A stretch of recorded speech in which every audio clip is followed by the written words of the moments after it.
What's up, everybody, and welcome to my Monday Night Raw review.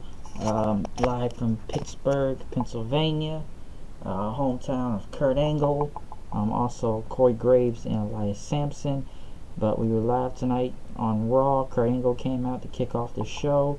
People did the "You Suck" chants. He talked about the Penguins since they won the Stanley Cup, and he talked there was a big show planned tonight with Big Show versus Cass, Jason Jordan on Miz TV, and a triple threat match between Roman Reigns, Samoa Joe, and Braun Strowman. And he said this is the 21st anniversary that he won the gold medal with a broken freaking neck, he said. And he's had a lot of ups and downs throughout the years, but he wouldn't be here without every single one of these people. Next thing you know, Brock Lesnar, I don't even know who was advertising that, but was out with Paul Heyman and talked about Kurt Angle's strategy to make sure to get the belt off of Brock Lesnar in this fatal four-way match. And he talked about all the people that was in there, from the Undertaker slaying Roman Reigns, or the cheap shot artist known as Samoa Joe, or the unstoppable Braun Strowman, and he talked about all of them. And Lesnar could lose without even being pinned or submitted. And he says, why don't we just call this SummerSlam 2017? Brock Lesnar loses the title, and that Brock Lesnar must pay the ultimate price. And if Brock Lesnar loses the title at SummerSlam, he will leave the WWE and Paul Heyman will go with him. Now, since Lesnar, which he probably will lose on SummerSlam, maybe, we don't know that. This now goes with the question, which is somewhat believable, but here's the thing. I don't know how long Brock Lesnar is still under contract with the WWE.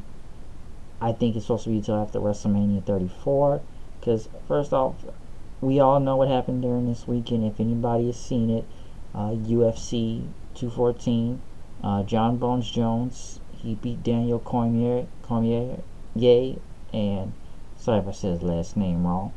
And he called out Brock Lesnar after the fight, and then Brock called him out beforehand.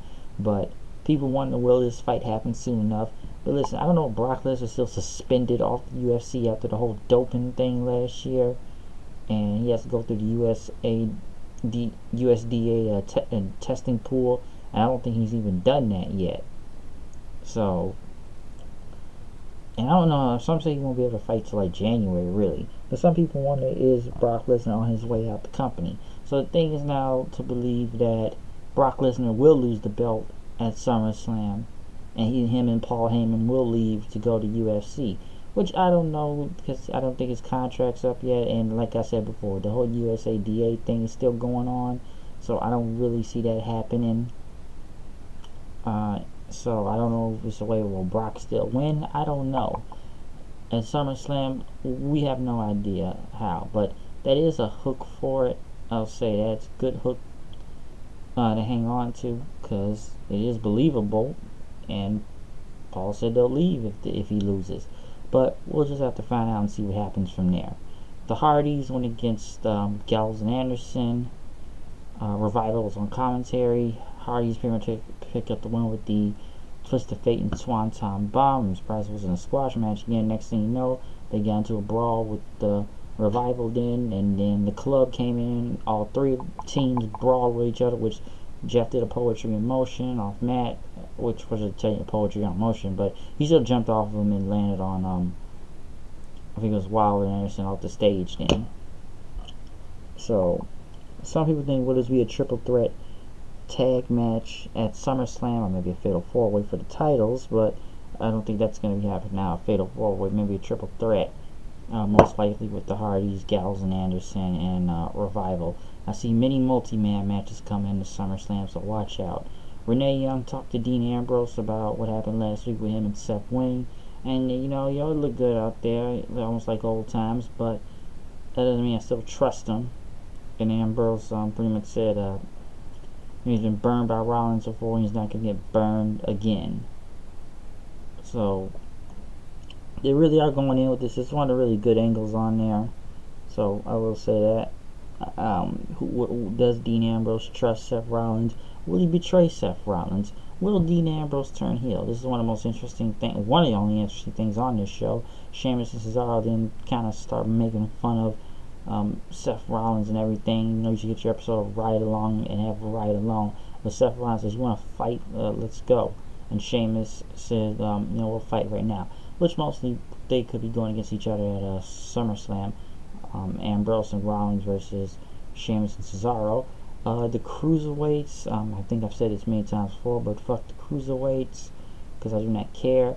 Was it still purple out there? Yes, except for the ropes. It was Tozawa, Cedric Alexander, and Rich Swann versus Daivari, Tony Nese, and TJP.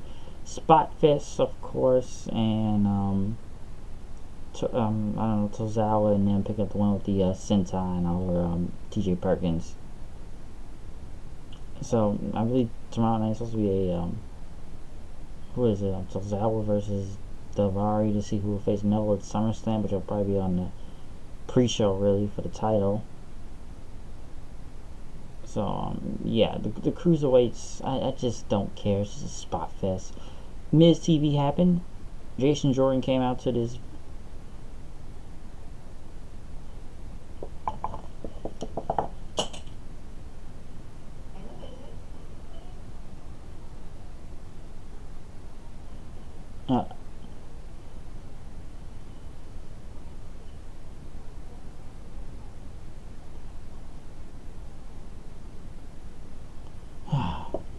Jason Jordan came out to this very generic music.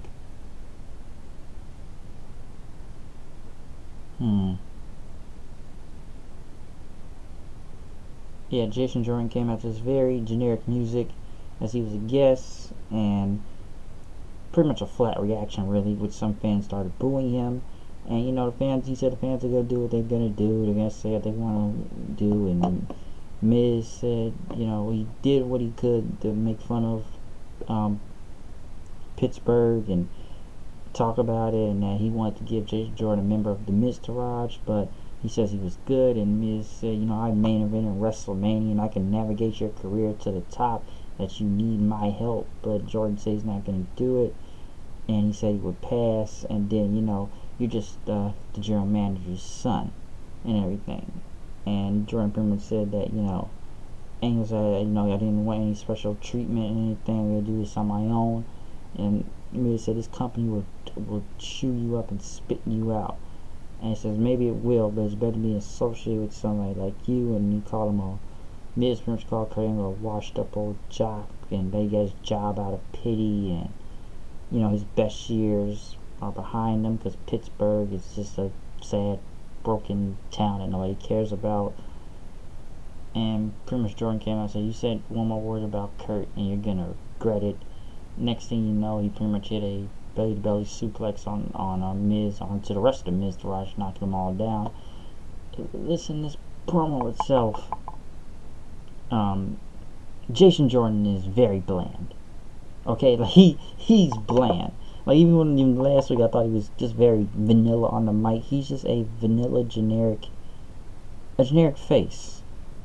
And like somebody said to me now, he sounds like somebody that he talks like he's been kicked in the nuts. So he just doesn't really seem interesting. And I like American Alpha, but I don't see where he's gonna go by himself unless they turn him heel. Because he's just Mr. Nice Guy right now. He's just a generic vanilla face. That's what he is. He's just generic. So he just became very bland. There was never nothing interesting he talked about. Miz did what he could to put as much heat on himself and get people to cheer Jordan, but I don't think the people cared even after. He just got no reaction. Like, the crowd did not care for Jordan. So I don't know what to really think of this, and I feel like it's going to be a SummerSlam match with both Jordan and Miz for the Intercontinental titles, so watch out for that. Seth Rollins went against Sheamus. Seth Rollins, when he actually came out in his theme song, it said, "Burn it down!" It was actually kind of cool. He went against Sheamus. Pretty much wanted to roll up. After that, Sheamus and Cesaro started beating him up until Dean Ambrose came out for the save. But since he was outnumbered, Sheamus and Cesaro pretty much beat both of them up and pretty much get heat on themselves. And you know, most likely it'll be Seth and Ambrose versus Sheamus and Cesaro for the tag team titles at SummerSlam. There were multiple video packages from Samoa Joe, Samoa Joe, Roman Reigns, and Braun Strowman, how they were going to say they're going to win SummerSlam and mostly take Brock Lesnar out, and that they will become the champion. Roman Reigns says, I took out The Undertaker and I've taken out Brock before. Joe says, I nearly put Brock out. And Strowman says, I can take anybody down. Bray Wyatt, which I do not really care what this guy says at this point, because I did not really pay attention to his promo. He talked about the children of Finn Balor and the Balor Club, and, you know, he's at the Eater of Worlds, yada yada yada. You will lose at SummerSlam. Well, Bray Wyatt will lose at SummerSlam. Finn Balor, almost like they had the demon thing going on, but he showed up in his regular jacket, started beating up Bray Wyatt, then after he was laughing, and kicked him over the barricade. So they'll get a match at SummerSlam. Almost like it's going to be a demon one, but no. A match which I don't even know why it was not the main event was Samoa Joe, Roman Reigns, and Braun Strowman. Why was this not the main event, which made no sense? Not like, and you think Brock would have interfered, maybe, but that wasn't going to happen by a long shot. Listen, the match itself, triple threat, even though it's kind of given away on TV for free because we're going to see the Fatal 4-Way soon enough. Roman Reigns got the pin over Samoa Joe after he took out Strowman with some steel steps and then speared Joe. And I don't know, and yeah, he beat Joe, and, you know, they talked about, you know, Joe say, yeah, Roman's number, and then, you know, people have to see that. The reason why Samoa Joe beat Roman Reigns most of the other times because of, some say it was Strowman's interference. I didn't expect Roman to go over it, win clean. Again, I can't say clean, it's a no DQ match, but, not the biggest fan of it, but hey, it wasn't SummerSlam, but it looks like someone just trying to make Roman look strong. That's the deal with that. JoJo introduced Elias Sampson, which we're only going by Elias now, even by the graphic, which they may have gotten his last name. He talked about, he made a song about Pittsburgh, they grew up in it, and that was the Pits, and it was no hope here. It was garbage until Kalisto came out, which Kalisto still exists on this show. And Elias Sampson beat him with the drift away, winning the match. Alexa Bliss talked about Bayley, about her title shot, and how she took out Bayley in the past, and that she took out Sasha also, and that, you know, Sasha's on the promotional tour, so she can't help Bayley tonight. So we'll see what Bayley does against Nia Jax. Seth and Dean were in the back talking, and, you know, Rollins thanked Ambrose for having his back, but Ambrose said, you know, you're the architect, you know, I came out, you know, when you win the match, I think I better win the match, or I think he did win the match to begin with, and, you know, I'm sure he would have done the same thing for him, and it's just the hell you wouldn't until Ambrose left, so they're still not on the same page, as Ambrose does not want anything to do with Seth. Bayley went against Nia Jax for the, I don't even know how many times this is, the millionth time. And we've seen it so many times that even Nia Jax put her head into like a ponytail to make fun of Bayley. But Alexa Bliss got involved in the match, and Jax was about to crash into her until she hit some steel steps. Bayley got in the ring and won the match, and pretty much got out of there headed for heels from the heels as they looked stupid in the ring, stupid, and, you know, trying to catch Bayley but couldn't get her. And once again, first things first. Like I said before, the triple threat should have been the main event, because everything after this show I don't think people cared about in the third hour, and were just kind of on marathon mode trying to survive the rest of it. And they did not really even give a reaction for the women after what happened here. I still think it'll be a fatal 4-way where one wins the title with Alexa, Sasha, Bayley, and Nia Jax. I don't see a one-on-one happening, because I don't even know what Nia Jax's purpose is at this point. Enzo versus Big Cass. Why is this the main event now at SummerSlam? Enzo giving him once again 10-minute promos, of course, talking, and show came out. They brawled in a match which wasn't really that good, but it was okay for what it was. Cass hit him with the big boot. Enzo got involved once again, get his head kicked off. and like nothing, Big Show got up, he knocked out Cass, and then he picked up Enzo and took him to the back.